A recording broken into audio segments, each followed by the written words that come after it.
In this video, I'm going to talk about the balance of trade probability and risk-reward ratio. Stay tuned.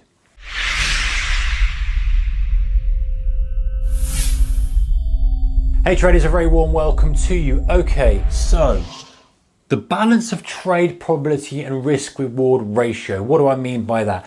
We all pretty much know, if you're kind of an intermediate trader to advanced, or maybe if you're a beginner who's had a little bit of experience, you're going to understand the concept of risk reward. Either the concept of risking 1 to make 2, to make 3, to make 5, whatever that case may be. So in other words, if you're risking £100 on the trade, you're expecting to make 300 to £1,000 in return, right? We understand that concept and we kind of get it in terms of stop loss. If we're here, we're long, stop is here, 10 points. If we're 3 to 1, we're looking for 30 points or 30 pips profit. We get that idea. Okay, but there's a balance to be had, because generally speaking, if you assume that the market is most of the time is running as it's supposed to, i.e. options are priced right, the market has a general normal flow to it. In other words, what I'm trying to say is the chances of it moving 10 points against you, let's say, are 50%. The chances of it moving 10 points in your favor are 50%. It's a neutral expectancy. In other words, it's 50-50. Goes up 10 points, goes down 10 points, 50-50.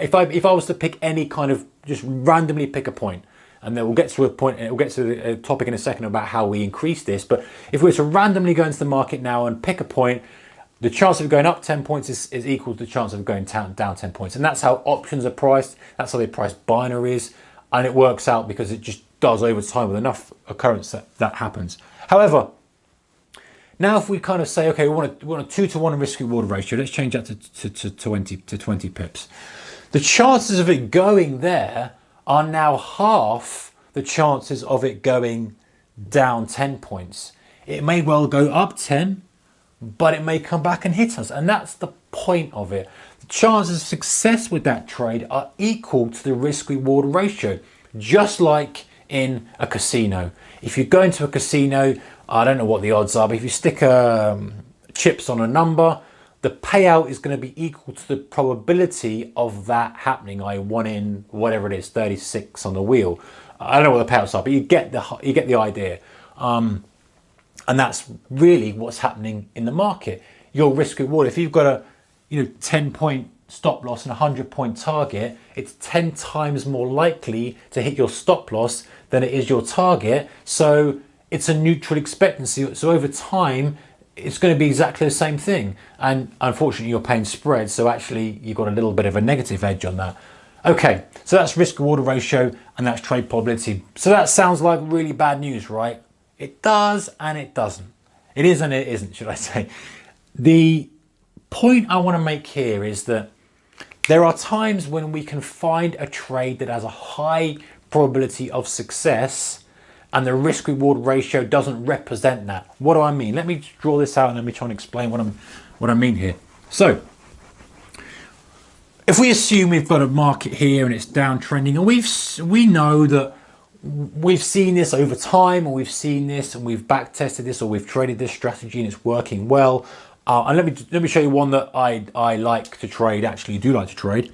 We've put a bottom in here, we've pushed back up, we've put a bottom in here, and we've gone up through that low there. We've already had a decent range on the day. We're already perhaps there's other parameters that know that this is a nice trade. And let's say the distance between there and there is again 10 pips.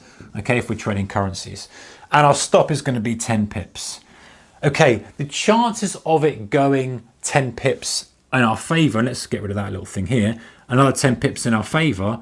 Normally, we'd expect, as I say, for any random point in the market, it will be 50-50. However, with this setup and this strategy, we know that actually more often than not, more like 60, maybe 70, whatever the number may be, it doesn't really matter.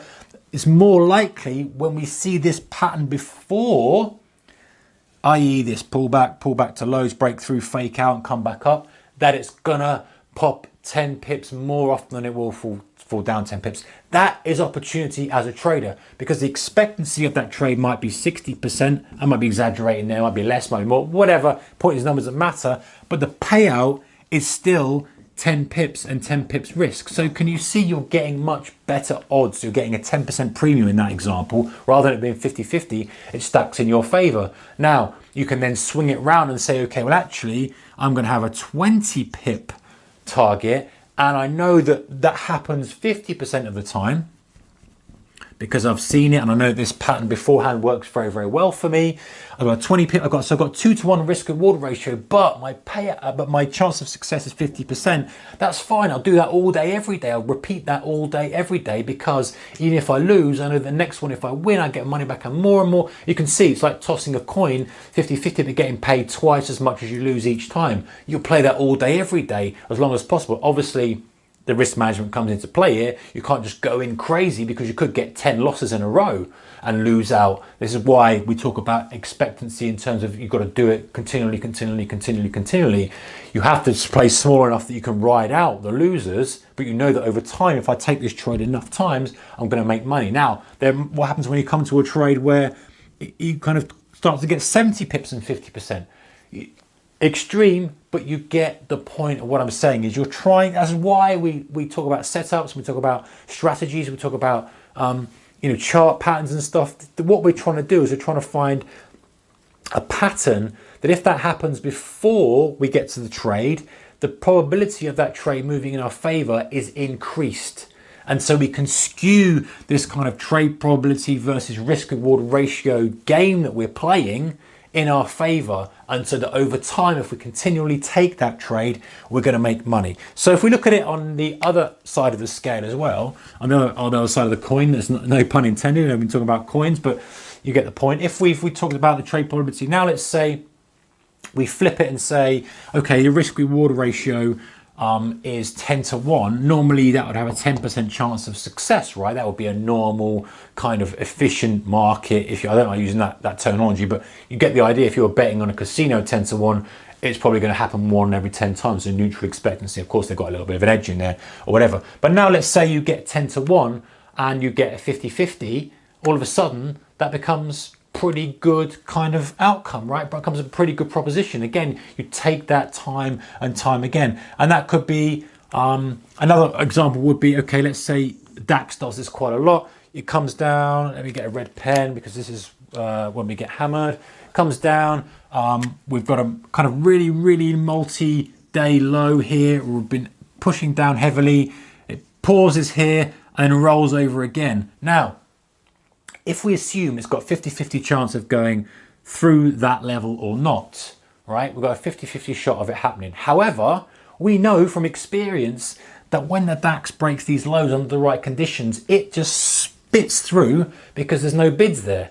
The bids disappear, the liquidity dries up, and you get multiple move to the downside. And you know that because you've seen it, you've traded it regularly. That's kind of the strategy that you've got. All of a sudden now, it becomes feasible to take the trade. You can take this trade all day long, 50-50 trades all day long, knowing that if it pops up, you get stopped out, fine, no problem. If it goes your way, you're going to get many multiples, 10 times, or maybe 10 times a bit extreme, you're going to get many multiples of your trade risk because of the nature of the pattern that's occurring. All right, guys, I hope that's made sense to you. Trade probability, risk reward ratio, there's a key between the two. And if you think about options, people who are familiar with options, people sell options, the trade probability is really high. You know, they've got something like 90-something% success rate, and they make consistently,